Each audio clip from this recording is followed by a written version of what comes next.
Are we ready? We are live. We are live. Hi, it's Charlotte and Jessica. Here we are live from Pensacola, Florida. That's right, at Aragon Wine Market. Getting a little cold here. I'm freezing. I know, you've been cold all day. I had to turn on my heat, but it is January. We have to remember it's January here in Pensacola, Florida. We're bringing the show to you from Aragon Wine Market. In downtown Pensacola, beautiful downtown Pensacola. It's beautiful. It is chilly though. That wind cuts right through you, and I'm always amused. I am the epitome of a Southern Pensacola girl through and through because we all are froze. I have my flannel on. Yes, I'm a little casual today, doing flannel. So many people came in their shorts today, and we're like, "This is amazing!" Well, it started off warm. It started off kind of warm this morning, and then it got cold. So, but this is the last Thursday in January for us. I know. So, yay! So we're moving on to February. That's right. Moving on to February. Love I is in the can't air. wait. February is going to be a big month for us because it's Valentine's, and what your Valentine wants for Valentine's Day is consumables. We've got some great stuff in. I'm a champagne freak, of course. Everybody knows Senorita Bubbleita. But we've got anything from this wonderful little I Love You bottle, not Prosecco, it's a Spumante. That's got its beautiful label. We'll show it to you next time I come in, or look on our social media, you'll see it. So that's, we've got that, everything from that, which is I think $14. It is everything from that $14 all the way up to Krug and Cristal, Ruinart, some beautiful champagnes and everything in between. So we've also, if you're more into the reds, we've got both 16 and 17 Opus 1. We've got some Chapelet, which is incredible. Got a 3-pack of the 100 Acre. Got a 3-pack of the 100 Acre. And next Monday, I will be getting in Dominus, which we've not had in the store for years, and I'm excited to. Forever. And so, I'm selfishly wanted a bottle of that for myself, and so I got 6-pack for the store, which I will take one bottle of it to myself. So, and we've got the beautiful bottles of the Perrier Jouet. Is that Jouet? So it's got the umlaut. Those bottles are so beautiful to me. I mean, the floral. The bottles are beautiful, and I will tell you, I had the wine. Sometime over the holidays, and I hadn't had that champagne in years, and it was just fantastic. I was like, why haven't I had this in so long? I mean, it was really great. So, and it's really moderately priced too. It's $56. So for mid-level champagne, you're going to spend that on champagne. It's but another thing that you could do for Valentine's Day is Prosecco, which is what we're featuring tonight. Prosecco is so trendy right now. Like, everybody comes in asking. They don't say a particular one all the time. But everybody wants Prosecco. So it's an Italian sparkling wine. It's made very different than champagne. We're going to talk to Marcello tonight. I know. I'm so excited to have him back. He was with us almost a year ago when we first. Believe that. When we first kicked off, a little under a year, but when we first kicked off these virtual broadcasts, joined us and was in Italy and is in Italy right today. I think he's in the States He's in the States today. Yeah. But we're definitely excited to have him back. For sure. And all the education he's going to bring us. And then, as always, we have Monsieur Fix with us. Yes. And so they're going to tell us, let's bring him on in. And let's get this party started because, And there's Fix. Hello.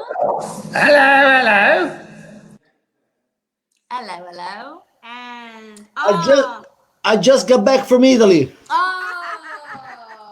With my yes. Beautiful. Bellissimo. Just in time. I made it. Did you swim across? Yes, I'm a good swimmer. Thank you for joining us. We're so excited to see you again. I know you're a busy guy, and we appreciate a little bit of time you can give us. Oh, I'm very happy. Yes.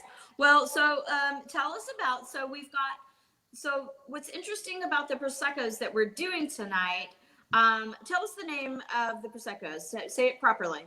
So today we are visiting a family-owned Prosecco producer. It's called Marsuret. It's actually their nickname because the family name is called Marsura. Okay. So Marsura is the last name, but in the local village they call them Marsuret. Why So was that a nickname? What does that even mean? Like, well, because it's just the dialect, and in Italy it's very common that they call you with a nickname or yeah. something else. So the owner is actually Ernesto Marsura, the family, but the nickname was the Marsuret, and they gave this name to the winery many years ago, so they keep it on their labels. Yes, and so I mean, you say they're family run. I mean, 1936, right? I mean, it's That's pretty incredible. generations. Yeah, tonight we'll talk about, as you mentioned, Prosecco is like the most hot, sparkling, I think Totally.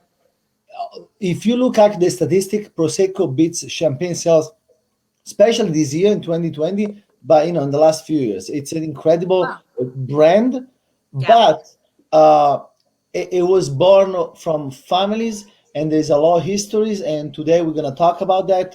For sure, there are some family like the Marsura, the Marsuret, that are very proud to call themselves, Prosecco producers, and we will talk about a little bit about the brand and how Prosecco became something that everybody wants, and there's a little bit more commercial, but there's also a lot of history and a very important history about the wines and the bubbles and this beautiful wine. Well, before we get to that, can we do just a little bit, maybe ask you a couple of questions just generally about Prosecco, because it does vary greatly from champagne. And maybe you can tell us the difference in Prosecco, because a lot of times people see bubbly and they just label it champagne. Sure. And, Absolutely. So, generally speaking, people, say champagne because just it's the most famous bubbles in the world. But obviously, champagne is from a specific region in France. Prosecco is also very specific from an area in Italy. But the most important thing are two main differences. First of all, the method of the second fermentation. Prosecco is made with the method Charmant or Martinotti, meaning the second fermentation has been placed in tanks, in big large tanks, and then after the second fermentation the wine is bottled. So actually Prosecco, they bottle the wines several times during the year. It's always fresh. They don't do one bottling like champagne or other, but they do bottle like at least 2 or 3 times during the year. And then the varietal, the grape is very different. the grapes. Yeah, the by law has to be Prosecco has to be at least 85% Glera, Glera, and then they allowed other grapes. But this year in 2021, we had the new entry of Pinot Nero because Prosecco will be rosé. We're gonna have a Prosecco rosé. It's already in the market. It was allowed by the consortium. Yes. So, for example, us as a company with Michael, we will have a Prosecco Rosé in end of March. We will have our rosé. And that's brand new. Something new happened in Italy. Absolutely, yeah, That doesn't very happen very innovative. often. No, it doesn't. Yeah, so that's cool. So people should start watching out for rosé Prosecco. Yes. Not ever been done before, so that's going to be pretty neat. So Made mostly with the Pinot Nero, Pinot Noir. Pinot. Oh yes. Okay. So good to yes. So that will be the grape for those. So Yes. Also on these two bottles, just a little and maybe you'll get into this later, but they look very similar, except for one of them says Prosecco and one of them says a long word that I can't read. So I'm gonna show you today later. I have a flashlight, I have a book, and I have a map. So everybody calls it Prosecco, but there is actually two different appellation, two different complete animal. One is Prosecco Treviso DOC, and one is Prosecco Valdobbiadene Superiore DOCG. That was awesome. Yes. So say that one more time for us. The first word is Valdobbiadene. Valdobbiadene. Valdobbiadene. There's a few Biadine. hard syllables. Yeah, you Yes. can have Valdobbiadene, Conegliano. There are the two villages, and then Superiore DOCG. So the main difference is like to make it very simple. It's like with the Chianti Classico. You have a very large appellation area, and then you have the heart of the villages where the style of this tradition started. They're both, they're different levels.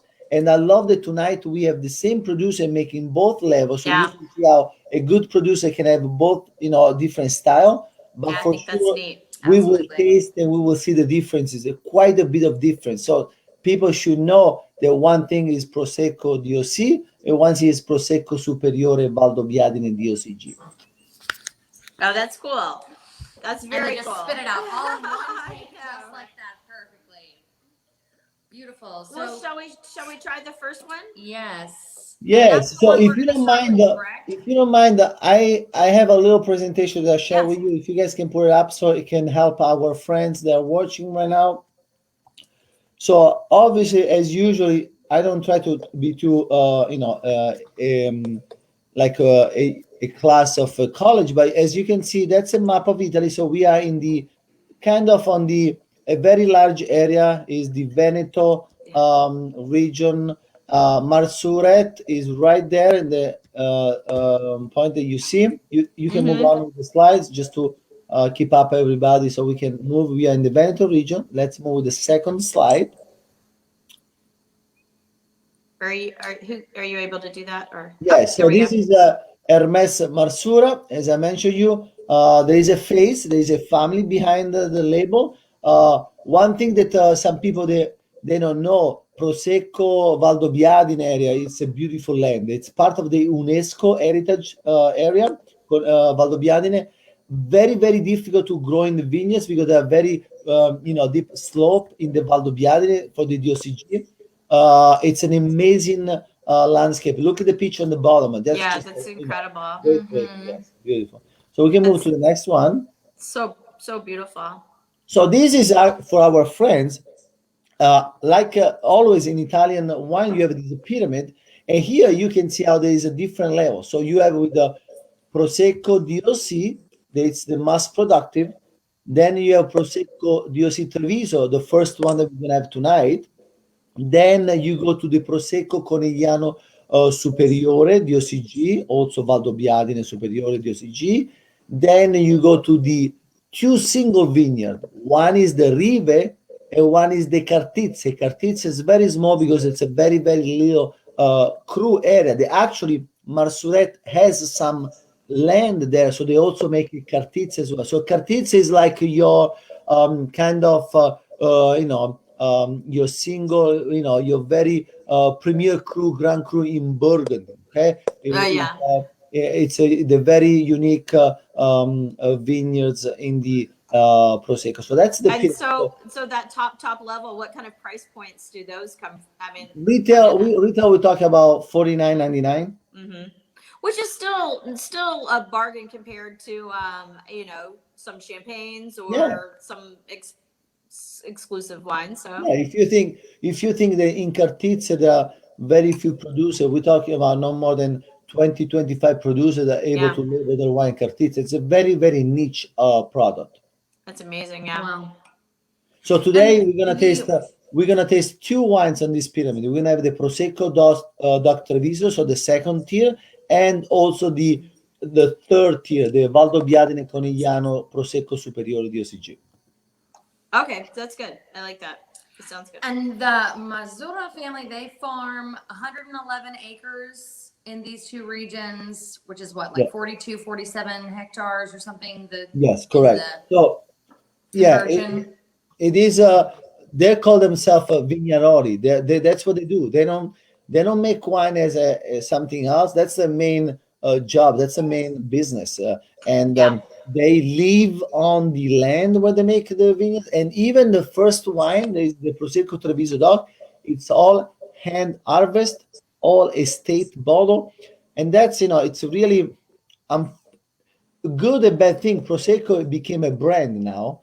So Yeah. everybody goes to the grocery store. You can find Prosecco at $7.99, right?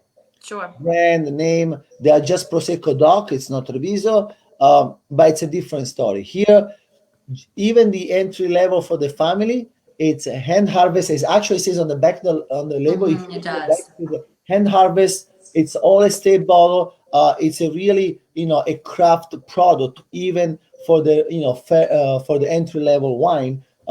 But it's really something different, special. So unfortunately, Prosecco explode in Yeah. the wine in our hands. Prosecco was like that 15 years ago when I started in the wine industry in the United States. Prosecco, nobody really cared about Prosecco. In the last, I would say, 5 to 8 years, Prosecco exploded. We sure. had some very big help from some larger company. They really invested. And Prosecco now, it's really, like you were saying before, everybody's asking Prosecco, doesn't matter the brand, because it is a brand by itself. People like the idea. It reminds you of the Dolce Vita Italiana, like, the Dolce Vita means you don't care, you just enjoy the moment. That's the Dolce Vita. Imagine it's like in Rome, in the courts of Venezia, and you have the Marcello Mastroianni, you have Sofia Loren, they're just drinking. That's the Dolce Vita. It's a dolce far love niente. that. Dolce far niente means the enjoying of not doing anything in life. You're just sitting and just drinking. That's the dolce. Yes. So because of that, Prosecco, it's a brand. Everybody wants it. So now we have an obligation, me, Michael, you, to educate people on the different style and level of Prosecco. And that was beautifully said, because I think some of the larger houses, estates, wineries, vineyards that do those mass production sometimes get a bad rap because of the mass production that they're doing and the diminished perhaps quality that some might say the product has. But then at the same time, it also is a direct exposure for something that may have not been, like you've said, in the last 5, 6 or so years, Prosecco has taken off because of that exposure.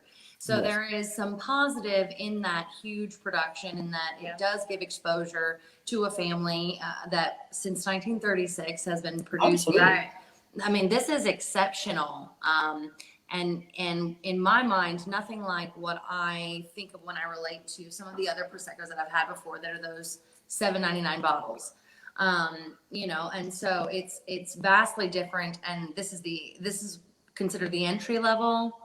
That's like the business card of the Prosecco. Yes. The business card. The business card. I like that. Oh my gosh, we should use that from now on. This is write the that down. business card. It's written down. Yeah. Mental note.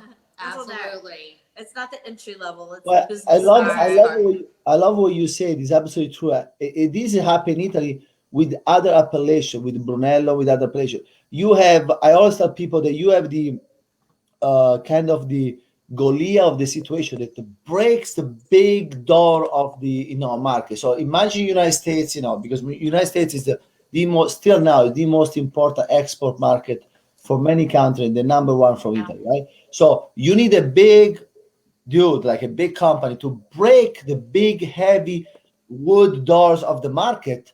Then me, Michael, we need to walk people inside the castle, inside the village, to show them the different Prosecco, the different village. So, but we had to have those big guys to break the door, because we couldn't broke the door by ourselves. So they did it. Absolutely. So now everybody, if me, Michael, you talk to somebody Prosecco, they know what we're talking about. They know it's a sparkling Italian wine. Then that's why we do these events. We're gonna teach them about DOC, DOCG, the single vineyard. So they need a little education, but the big heavy lift was done for us. Yeah. That's cool. Absolutely. Yeah. And I think Winebow was one of the first companies to import Prosecco into the United States. This is before the boom happened, but we were one of the first companies to ever bring it into the US. You're absolutely correct, Michael. In 1984, we were the first company for the United States to bring Prosecco.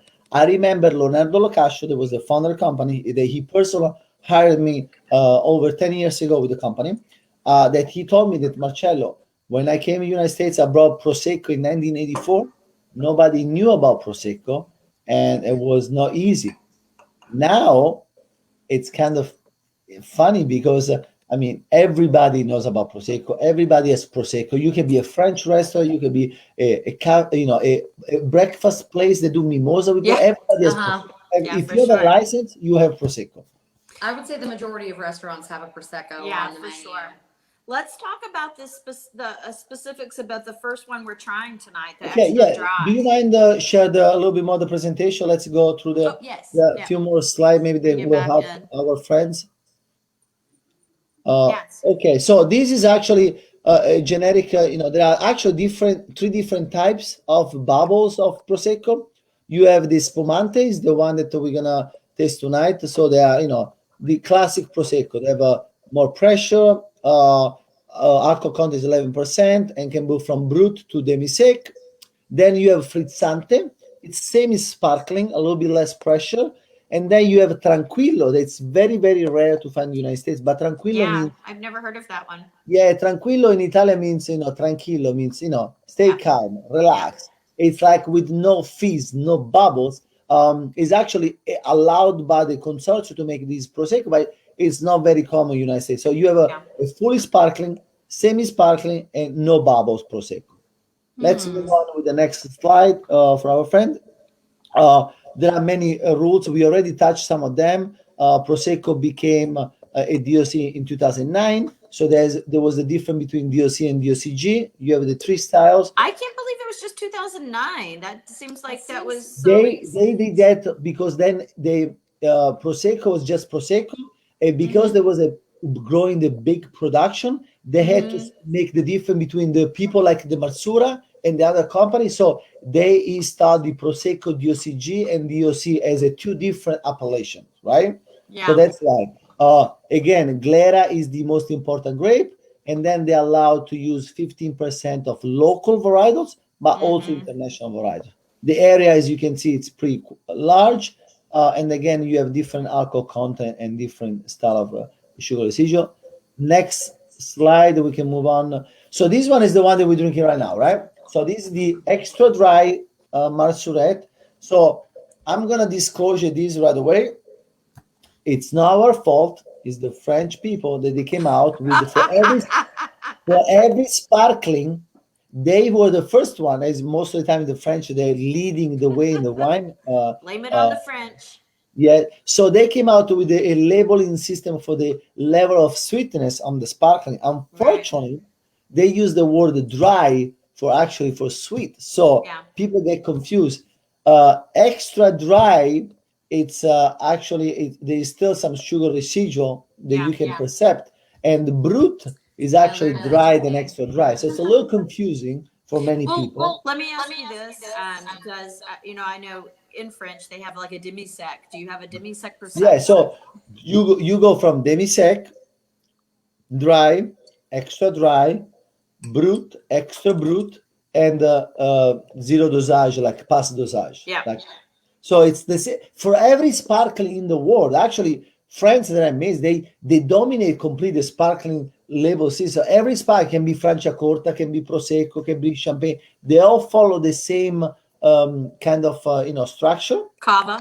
Yeah, Cava is the same. So you go from demi-sec, dry, extra dry, brut, extra brut, zero dosage, pass dosé, nature, whatever they call to mean zero sugar residual. Yeah. So this one is extra dry, 100% Glera.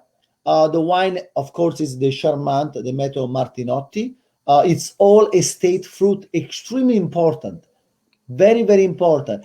Even with the DOC Treviso, this producer, it's all what they own, every single piece of land where these grapes come from. So they control from the from the plant, from the grapes to the bottling. It is from Valdobbiadene area. It's a good production of bottles, but that's, as you can see, the sugar residual, because if it is extra dry, it's above the 14% gram per liter. So it's a little bit more on the sweeter side, the sweeter side. And I immediately went to that final line in that grid, which was bottles produced 120,000. I think of a lot of others that are millions of, and that's not 120,000 cases. That's 120,000 bottles that someone by hand and this family since 1936 has made, and I love that story. I don't know, that stands out to me for some Absolutely. reason. You always, that's a good point. With our company, with Wine, usually in general, with Italian wines, we never talk about cases because we do not, even some big Italian wine company, they're never, compared to other, mostly in other countries, we are still small. Italy is a small country. We everything, everything Italy is small. Even my pants, everything is tight, it's small. Everything is small. It's just the way it is. It's just the way it is. But what I'm trying to say is that Italians and we always look at bottles. We never talk about cases. So every time you will see a presentation or information from me, from Michael, it's always about bottles. We're talking about specific bottles. So that's important. I'm very happy that you noticed that. I'll also chime in too. The Charmat method was, and Marcello mentioned Martinotti, the Martinotti method. So the Italians and Federico Martinotti invented that style before Monsieur Chamat in France. It predates the Frenchman by 15 years. So it's universally seen as Charmat. Not universally, but a lot of places, but really invented by an Italian. So he's got that. We got that too. So it almost, to me, sort of breaks down the barrier for Prosecco a little bit more. People think, oh, it's not made like champagne. It's not done in a bottle fermentation. Well, they've been making this in this style, going back to the late 19th century. So this is not a new way to make sparkling wine. It's just this particular way of making sparkling wine. Yeah. Michael, you're absolutely right. Just to give an idea of people tonight of the importance of this area. Sometimes, we talk about Italian wines and it comes to our mind some very important wines. You can think of Brunello, Barolo, Amarone, other wines. In Conegliano, this little village where they used to make these Charmant Metro Martinottis, but there was the first enology school in Italy. And every producer, and they can all agree, every producer in Tuscany, in Piemonte, they went to enology school. They went to the Conegliano school. So in Conegliano, just to give you an idea, the little village, they had the first enology school in Italy for all these winemakers. So everybody, even if they were not making Prosecco, people in Tuscany, they went there to learn the enology process, how to make wine. Then they went to their land. So Conegliano is a top village in the wine production in general in Italy, not just about Prosecco. So it's really a critical area for the wine experience in Italy. And I love that, if I absorb that correctly, that, all of those winemakers, no matter what they were making, came together to receive a level of education that is something that I would say that probably all of our other winemakers don't receive, to go into a level of education and schooling like that. And I like the way you said that they went there and then they went to their own land. Yes. They went there and they learned the knowledge and then they took it back to wherever they were from to make their own wines and use those methods in their own land. Absolutely. It shows again, like Michael was saying, there was a long tradition and history in the area about making wine. It was not just let's make some bubbles, let's have fun. Right.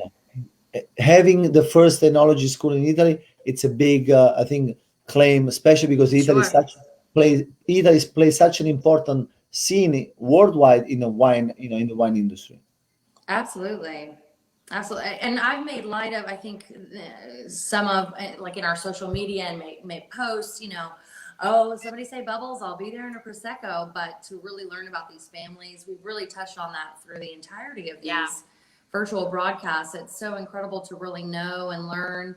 They're not all just bajillionaires making millions. Families. They're families, farmers. They're farmers. Absolutely. For sure. Representing a community and sharing. There's probably, of all the people that make wine, there's probably, just like there is with everybody that's, there's probably 1% that's got the, all the money. Everybody else is just the farmers, the workers that put their product out. Well, a very famous statement in the wine industry. They interview one time. They interview the lady that actually owns the Chateau Lafite, one of the partners Yeah. in our family, and they say, "So how did you make the first million in the wine industry in the wine?" And she said, "Well, you start with 2 millions." Yeah. Because to make Yeah, wine, you have to lose yeah. money. You don't make money to make great wine. So, all like you say, all these people they make wine with the heart, and that's their love. Yeah. It's not they're a billionaire, Yeah. because it takes a lot. So, absolutely, I agree with you. Those are And if you see Hermes, he looks like a normal farmer, beautiful, fun guy. Handsome Italian farmer, He but is. yes, a normal farmer. Well, now you're just that's just redundant, Jessica. You said handsome and Italian together, so exactly. Yes, I thank mean, you. So you don't get this. say You don't that get this Tom Selleck mustache when you're not Italian, and you don't have Italian in you. But what I was going to say is, I was just to make a funny little joke. I always say to people that I said this to you guys before, that winemakers don't drive around in Ferraris, but in the exception of Italy, some of them probably do, just because it's right there. So, but I always say that in the way that we just said that they're not billionaires. In this case, there might be a couple of them that may have an older Ferrari hanging around or something. and as they should. It is Italy.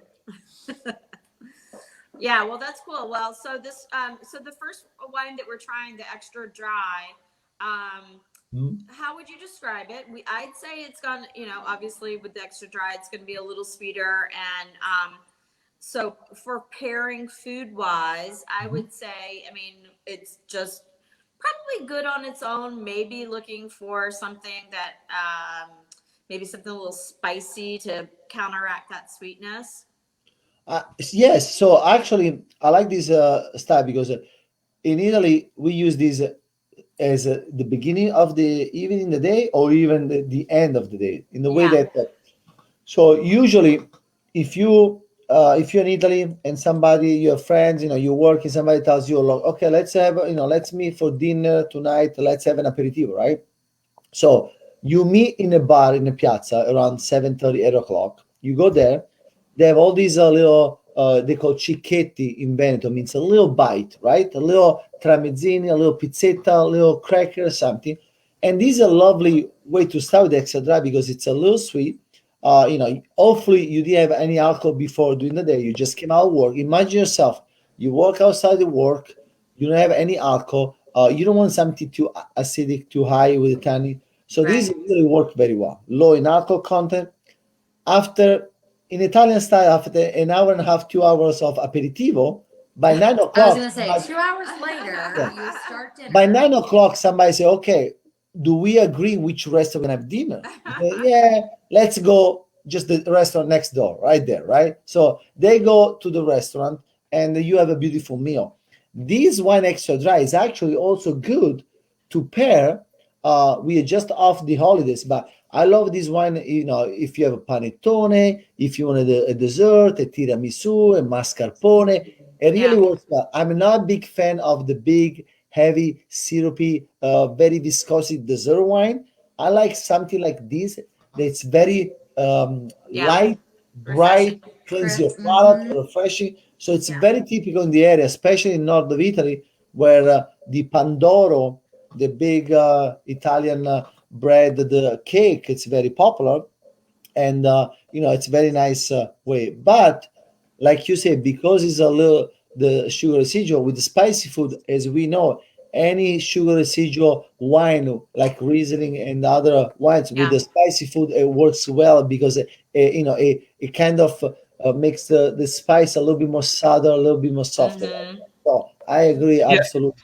And great.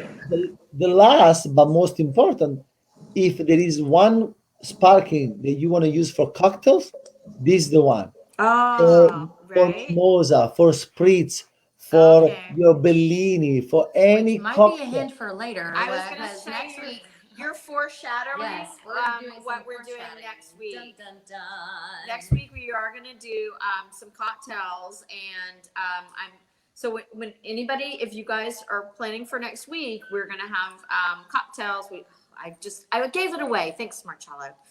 But Sorry. you will also not only need to get your Capoletti or whatever, but you're also going to need to get a nice bottle of Prosecco to go with. And so of the two that we have, you say the extra dry would be the best one Yes, to pair yes. with the cocktails? Yeah, because usually Cappelletti, great, I use all the time, or Yeah. with other bitters, because the bitters are a little bit sour, right?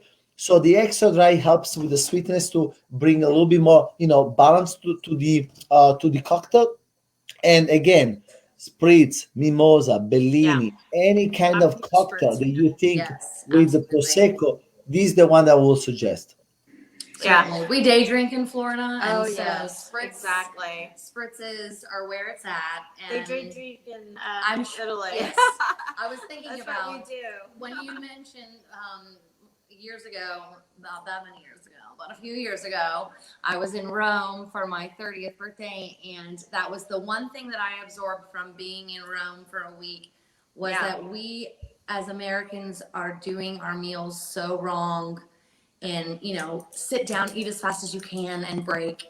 And that you sit down and we'd already finished our for food sure. by the time that the first little nibble that you mentioned had arrived at the table of Italians next to us, and they would sit for hours. And Yeah, by the end for of my sure. week, we didn't make it hours, but I definitely tried to make it an hour at dinner and I just call it absorb that. out-Frenching the French.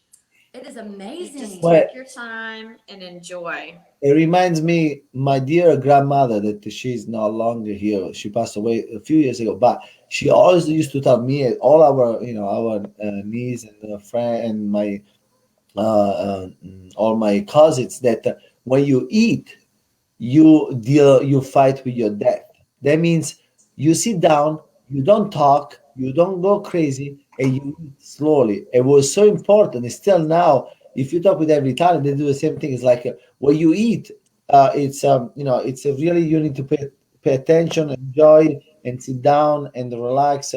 And obviously, we are master on that, because we close stores for 4 hours for lunch break. So we are Right. Yes. king of That's taking it easy awesome. for lunch. I remember with my wife, we were in Italy a few years ago. It was 11:30. The store it was 11:45. The store would close at 12 o'clock.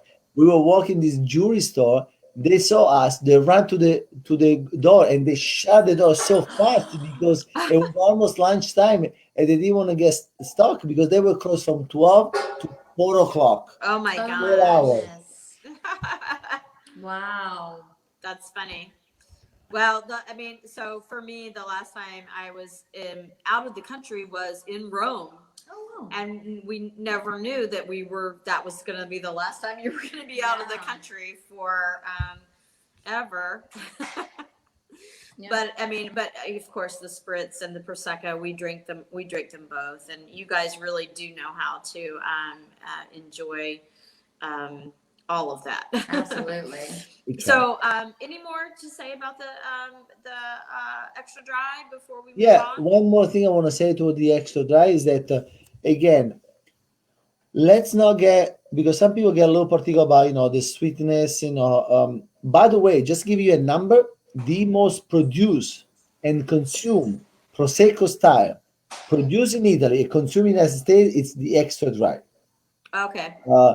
That tells us something that as Yeah. many times, and Michael can probably be a witness from me, we have people that say, "Oh no, I don't like this style of wine," but then they actually, when they taste it, they like. Yeah, So for sure. again, it's not about the sweetness, it's not about the extra dry, it's about the quality of the product. If you have a good family-owned producer, extra dry, they're a little sweeter, but they're great minerality wines. So again, extra dry production in Italy and consuming in the United States is the number one style of Prosecco.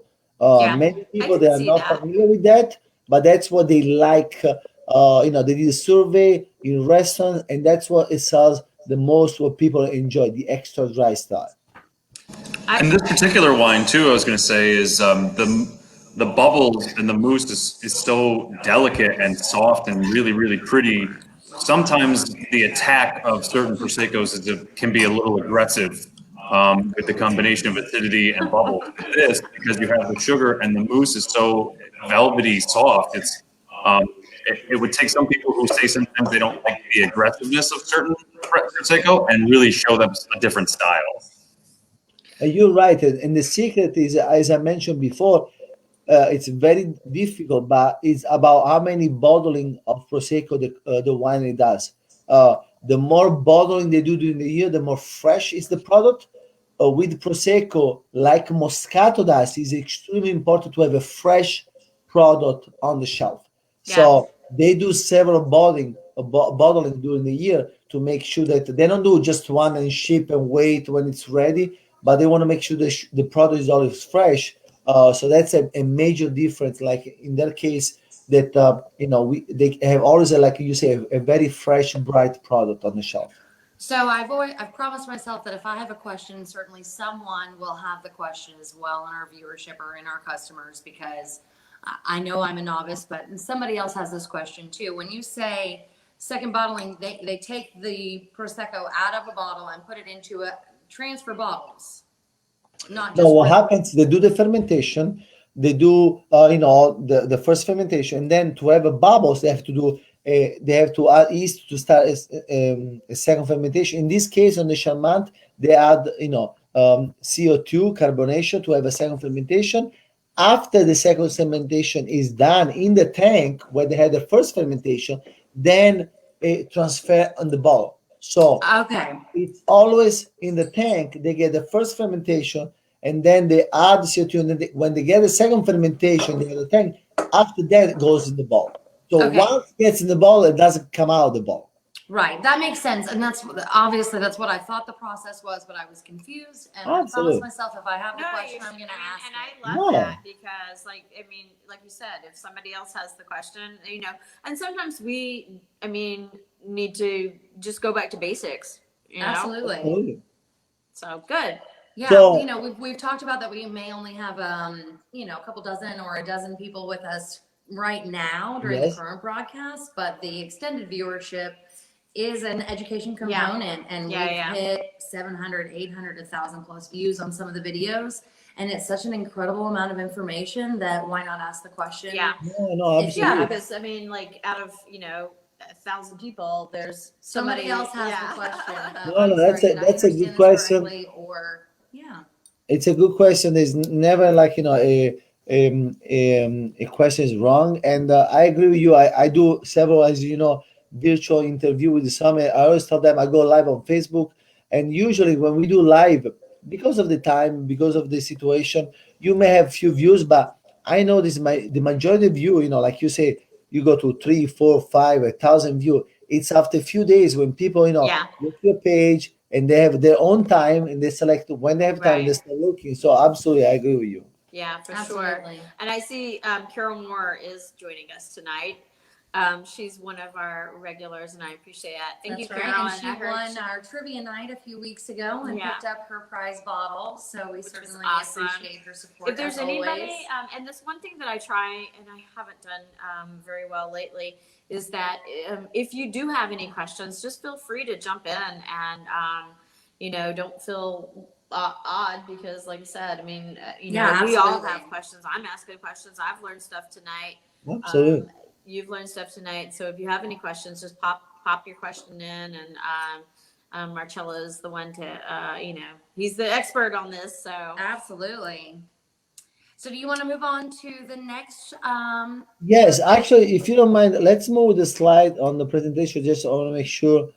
So now look at the picture. Now Prosecco DOCG is beautiful, but Prosecco DOCG now we are putting on your nice suit for your ceremony. We want to impress. Now it's time to impress. Prosecco Superiore, it's the same name Prosecco as a Superiore, but we are different. Look at the place. That's where the Prosecco Superiore can come. Not everybody can make Prosecco Superiore. The area, it's one of the UNESCO Heritage, World Heritage. It's an amazing place. It looks amazing. Yeah. It's not easy. When do we go? I was like, I can be packed in an hour. I know it's not easy to make For Christ's wine there. sakes. As you can see, Well, the not yet, slope but is I a mean, very, in a very perfect world. steep, very steep slope, so it's not easy. It's all done hand harvest, and it's a really unique product. We can move on with the next slide. And here, actually, people can see pretty clear where you have the Prosecco Superiore Valdobbiadene Corigliano, the very dark yellow part. That's where the place where the Prosecco Superiore comes. Everything else, the greenish part, that's Yeah. Prosecco DOC. You see how large is that? Yeah. The proportion is outrageous. Look at that.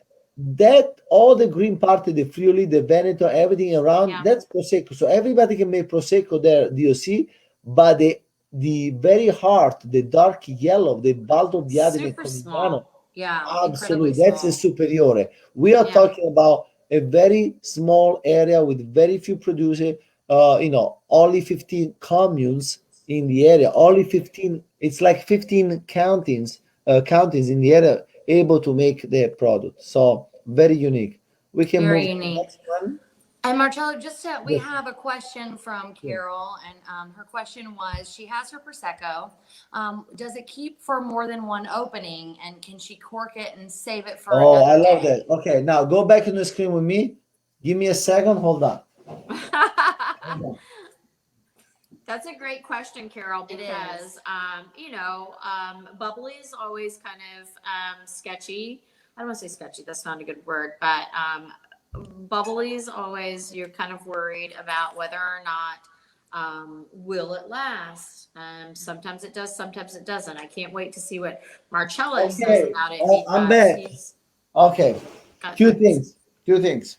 First of all, our dear friend Carol, I love you. I see you're a top fan, so I'm going to be very nice with you. The top answer. You should never have a leftover prosecco. But if you do, for some very mysterious reason, you do. There's two ways. Yes, prosecco. You can keep the prosecco. I would say do not push more than the second day. After the second day, you still don't finish the prosecco.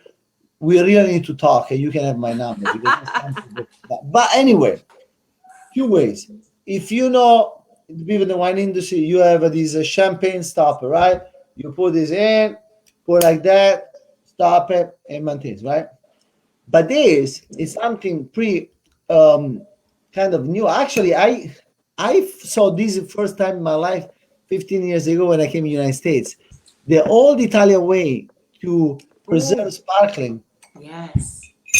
The spoon. I've heard I was this. going to say this Is that really the old Italian way? before you even got I'm gonna that. tell you something.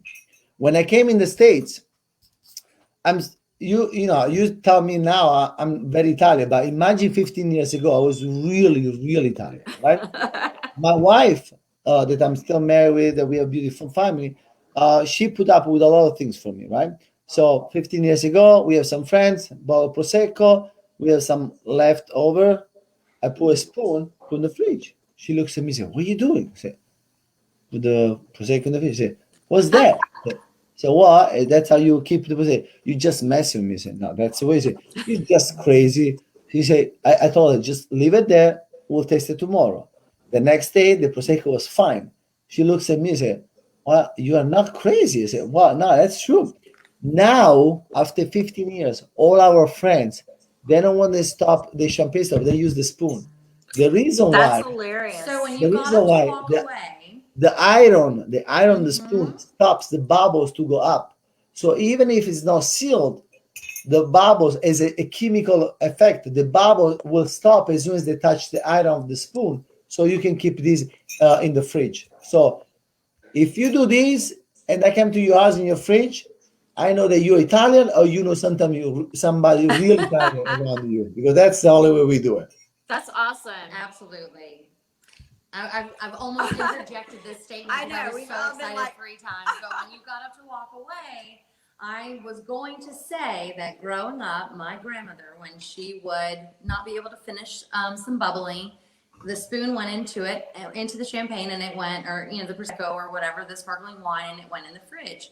And I used to always wonder if that was actually right.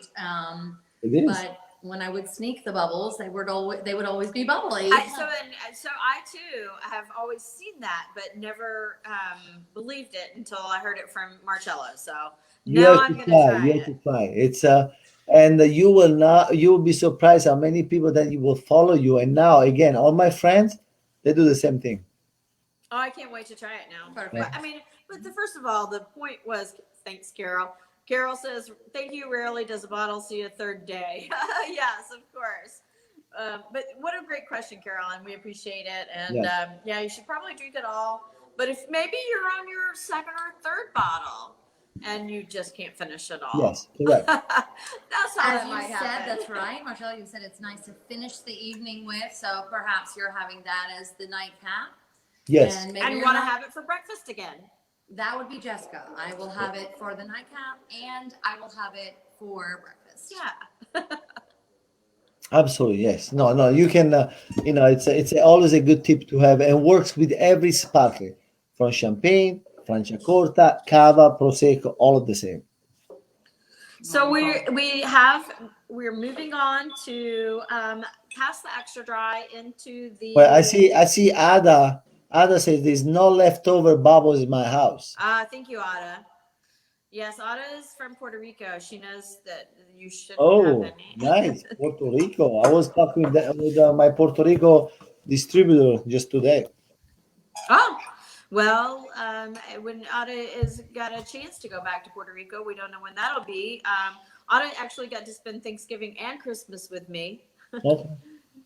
So it's wonderful. And we agree, Ada, there's hardly any leftover bubbles in my house either. And so. Carol, I kindly offer myself as tribute to help you finish those bubbles anytime you need some assistance. So, well, let's move on to the next one. Yes. Yeah. So the next one, as we were seeing on the slide before, so now we are in different level. This one is the Prosecco Superiore DOCG Valdobbiadene. So why Prosecco Superiore DOCG? So look at that. You see that? There is a machine that brings the grapes from the bottom up to the end, because it's so steep that no people cannot work in the land like that. It's very, very. So there's a lot of labor. There's a lot of labor involved. It's all handcraft, and can only be done on the hills, a specific area. And there's a lot involved. Just to give you an idea, they say for every hectare of vineyards in the hills, about 600 hours work is necessary each year, opposed to an average of 150 on the plain land. So there is a difference between the plain Prosecco, 150 hours, to 600 hours on the hills. So that labor intense, that time, it translates on the flavor of the Prosecco, because the exposure, the hills, it's a different grapes. The grapes are different, and you will taste the difference. So Prosecco Superiore DOCG is more expensive, but there is a reason why. There's like a labor reason why, right? Next slide. Here again, Glera, Glera, is the most important grape, at least 85%. You can add up to 15% of different grapes, some local, but also international. Let's move on with the next one. And here was our production coordinator, by the way, Josh. I just want to say thank you so much for changing these slides with such efficiency. Oh, perfect. Yes. So here is the style I mentioned before. You go from dry, extra dry, brut, extra brut, as you can see. So this residual sugar goes from the 1732 to the dry all the way up to the 0 with the extra brut. In this case, the Boldo is a brut style. So we are between the 0, the 6 and 12 grams per liter, just to have an idea for our consumer. Next slide. Here it's very important. So how do you know when it's a Prosecco Superiore DOCG, right? Yeah. We need to educate the consumer. So it's a very simple. And on every neck of the bottles, you should see this beautiful ribbon with the consortium logo of the Prosecco, DOCG. Then you have the name of the denomination, Conegliano Valdobbiadene. And then you have a number. This number identify each bottle that it's produced. So it's very precise, right? So you will, pay a little bit more, but you have a very high standard product with a traceability. You can go back to the winery when they did the disgorge, when they bottle the bottle. So it's a very Yeah. important, how recognize a DOCG Prosecco. Well, and I think that's good to know. I mean, like for all Italian wines, because like Italian wines, there's so many varieties. There's so many. I mean, there's a lot to learn. We could learn. We could just do years and years of just learning about Italian wines. Yes. But I think that's a good thing for consumers to know, that if you don't know anything about, you want to get some wine, you want to get some Italian, DOCG, you can look at that and know, that's probably going to be something that I can, It's a contender. yeah, That's it's going a to be something qualifier. that I can, take to a friend's house or drink myself and be perfectly happy with. Taking a picture. Cheers. It is. If you're just somebody that's looking for an Italian wine, remember this label, remember the DOCG, and know that it's something that, somebody else has done the work for you, and it's going to be a good one to grab. I equate it to like the fair and ethical trade that we have on organic products here in the States. You have, it's just like a stamp of approval of this is sourced ethically, this is coming from, this region, It follows the standards. Absolutely, and it follows the standards.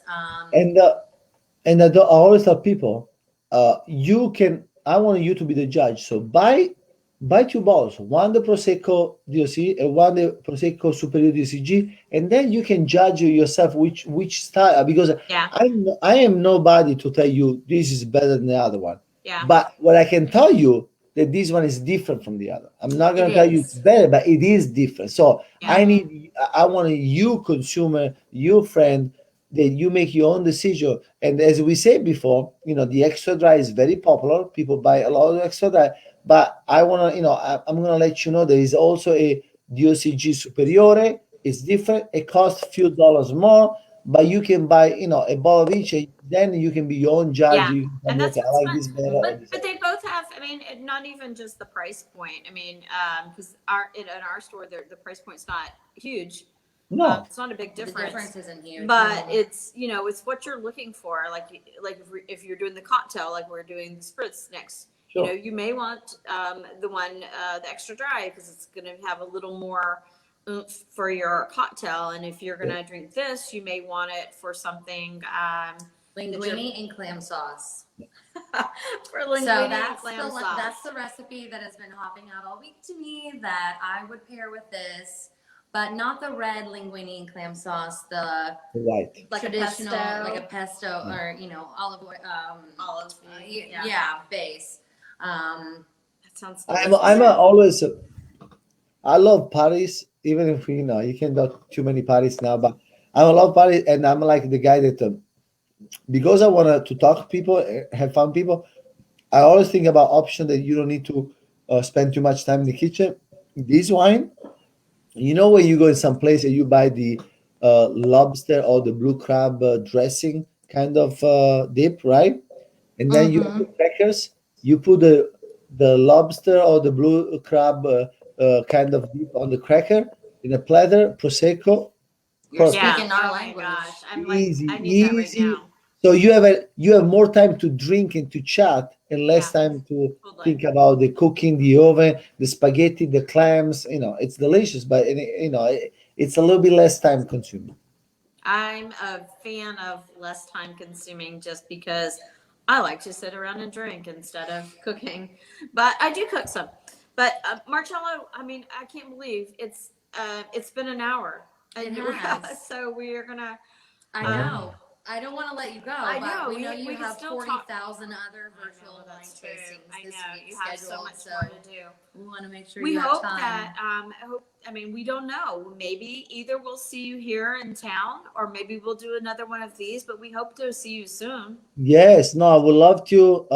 As soon as we can do, you like guys do some in-person tasting, I would love to come Yeah. up there. And for virtual tasting, I'm always up, ready to discover any other regions of Italy with all of you. So it's been fun. I really appreciate both of you.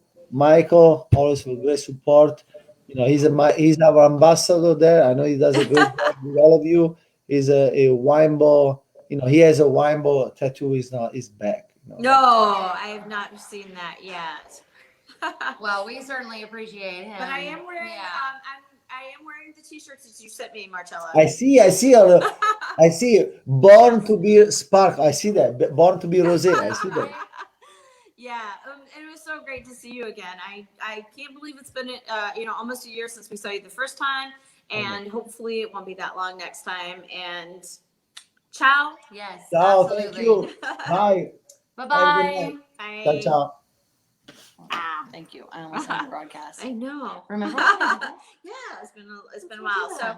all right. So that was so That was fantastic. awesome, I Fix. mean, like, he's just one of my favorite guys. Like, I hope to meet him in person sometime. And we go and here's what I feel like that we'll do. He'll come here. We'll sit outside and we'll just eat food and drink For and hours. talk. And I feel like that would be my Marcello experience of just eating food and drinking and talking. Oh yeah, and we should Yeah. make him bring the food.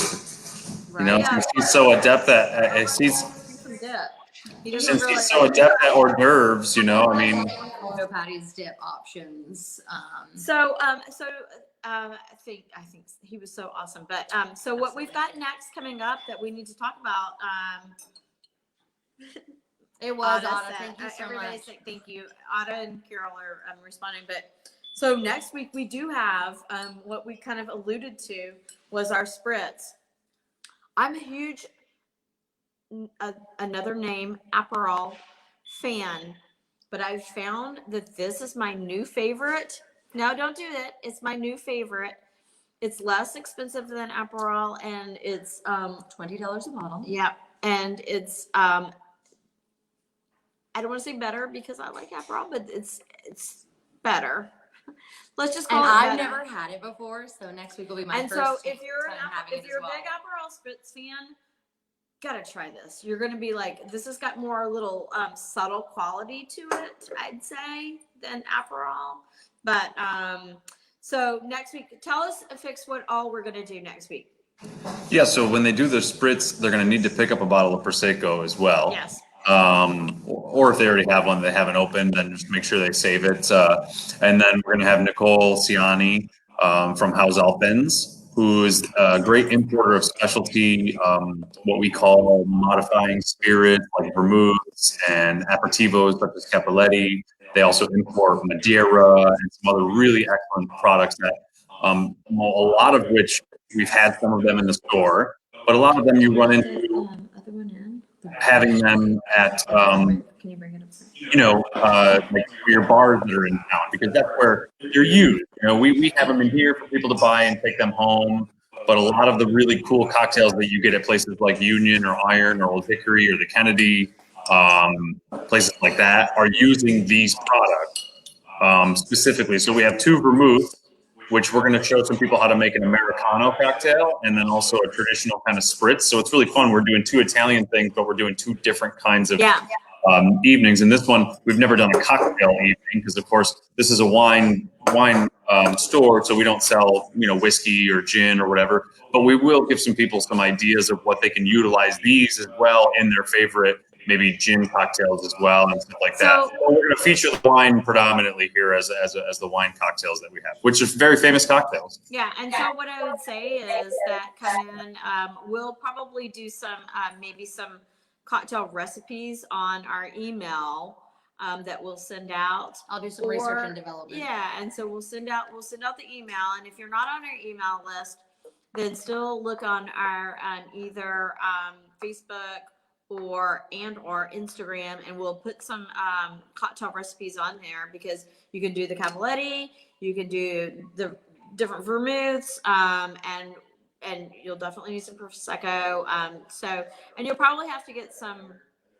You'll probably have to get some ingredients. So just plan on, it's cocktail night at Aragon Wine Market, and it's cocktails that are easy drinking, stuff that you can do. And thank you, Felicia, for you enjoyed the Definitely. Hi, Felicia. Well, we also will need for one of these cocktails, you'll need some club soda. So, Good to know. I know a lot of people probably may not always they might keep sparkling water around, like mineral water. I wouldn't necessarily use them like Pellegrino. In a pinch, it could work. But if you want to get some good club soda, there's small bottles you can get of club sodas. I think you guys may have some here, maybe two. Otherwise, I know you can go to like Publix and get little Fever Tree bottles that are only like 6 ounces or something like that. Yeah. So that way, if you don't want to buy a whole liter of club soda, you could buy some little cans or some little bottles. And just have at least you only need a little bit of it. So Not mineral water or sparkling water. yeah. Correct? But if it's mineral water, that's okay. It's just not. It's just going to add an additional element of textural sort of. I don't want to say taste. 'Cause it's not necessarily a lot of taste. Well, we'll put together the recipes and the ingredients that you need. And like I said, either email or social media. We'll put that out well in advance and numerous times, so you can catch it, and so that you'll be ready to make your cocktails. Absolutely. All right, thanks, Fix. Thanks, Vix. That was awesome. I know, it was so awesome. But we've got some stuff going out up front right now. We've got some City of Pensacola is replacing the sewer drains. So if you ever have problems getting to us, don't forget, we've got parking in the rear. Yes, we do. Parking in the back, ample parking spaces, access to the courtyard, so you can just navigate around. Just come in. Yeah, I mean, I hear them out there right now. Chris has promised me they'll be finished this evening. Hopefully they'll be finished this evening, but you never know. But anyway, thanks you guys for tuning in. And like I said, we'll put those cocktail recipes up on the thing. Valentine's Day is coming up. If there's anything specific and special that you want, let us know, because we can order it for you in advance. Absolutely. If you come in last minute, you're going to end up buying like some fancy champagne or something, but that's not so bad either. So, not mad about that. Exactly. All right. All right. So we'll see you next week. Have a great week. Thanks again, you guys.